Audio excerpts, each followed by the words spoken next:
आता प्रश्न असा आहे की तुम्ही नक्की किती खाती बंद करणार आहात? नॉर्वेला पंतप्रधान जातात, एका जर्नलिस्टच्या प्रश्नांना ते उत्तर देत नाहीत, ते कधीच भारतात प्रेस कॉन्फरन्स घेत नाहीत, कधीच ते यूथचे मुद्दे जे आहेत ते समोर येऊन मांडत नाहीत. हा राग तर होताच. धर्म जात यावर राजकारण करत असताना एकीकडे पेट्रोलचे दर वाढतायत, जेनझीकडे जॉब नाहीयेत, लोकांना रोज उठून काय करायचं असा प्रश्न त्यांच्यासमोर निर्माण झालाय, इन्फ्रास्ट्रक्चरच्या नावाखाली पर्यावरणाचा ऱ्हास होतोय, या सगळ्या गोष्टींचा विचारच केला जात नाहीये. कधीतरी ही अस्वस्थता ही बाहेर पडणारच होती आणि आता ते झालंय. पण फक्त एका सोशल मीडिया अकाउंटपर्यंत ते मर्यादित होतं.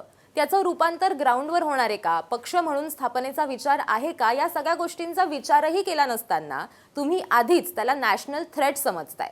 म्हणजे डेमोक्रेसी असून तुम्ही साधी एक मूव्हमेंट सुरू राहू देऊ का शकत नाही, हा प्रश्न यातनं निर्माण होतो. नक्की कशाची भीती वाटते सरकारला? जेनझी म्हणतंय त्यात तथ्य आहे आणि खरंच आपल्याला आता उत्तरं द्यावी लागतील ही भीती आहे का?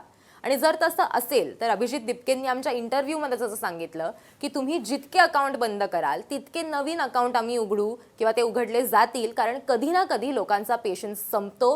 ही वेव आहे, ती वेव आता बदलतीये, हवा जी आहे ती बदलतीये. तुम्ही अकाउंट बंद केलं तर आम्ही नवीन अकाउंट काढू, असं त्यांनी आमच्या इंटरव्ह्यूमध्ये सांगितलं होतं. आणि ही मूव्हमेंट याच बदलणाऱ्या हवेचं, या बदलणाऱ्या चेंजचं प्रतिनिधित्व करते, हेच आपल्याला यातून स्पष्ट होतं.